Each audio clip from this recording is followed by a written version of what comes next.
The next one is that the victim was an appointed public official in the performance of their duties. Scott Beagle was a teacher. He was an appointed public official.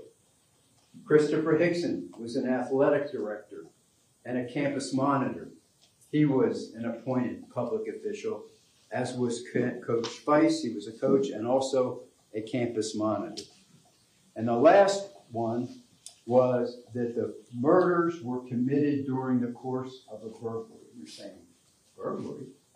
Yeah, burglary.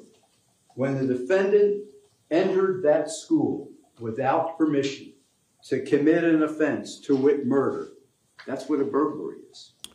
Kathleen, to your point, prosecutor, very seasoned prosecutor, giving a very good explanation to the jury. I like the way that he's ticking off what each aggravating factor is and then goes back so that he can reinforce it by explaining what it means. But I know earlier in the show when we were on a break and we were just talking that you wanted to talk a little bit about cold, calculated, premeditated, heinous, atrocious, and cruel. Give us some insights into, I think our audience needs to know that the jurors aren't just given these words and left alone. The judge explains what these things mean, and many cases come out sometimes saying that the judge either charged wrong, didn't charge right. So there's a lot of books and a lot of cases that go to support which each of those things mean. What do they mean in Florida in this particular instance?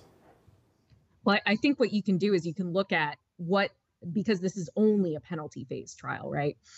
What you can do is you can look at what these extremely seasoned, even retired now, and this is their only case, prosecutors have decided to put on and what they decided to linger on in the opening. Yes, they do have to put out some of the facts in this case, just to try to give you some sort of a continuum as to what occurred.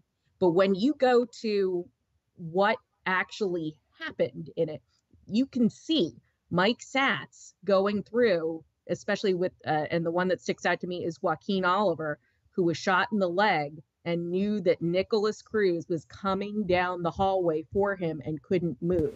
He spent quite a bit of time on that little alcove where Joaquin Oliver was there waiting essentially to be shot and killed. There's, the other students who saw it coming and braced.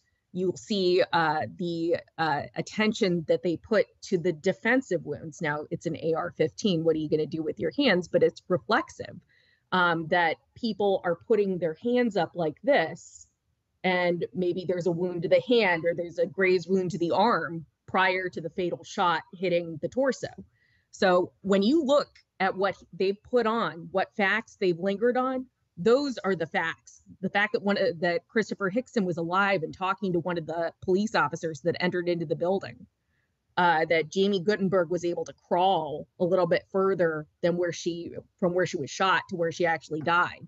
Those are the things that they were really focusing on. And that's what I think you're going to see in rebuttal, that those aspects outweigh anything that could have been done to or done by Nikolas Cruz in mitigation.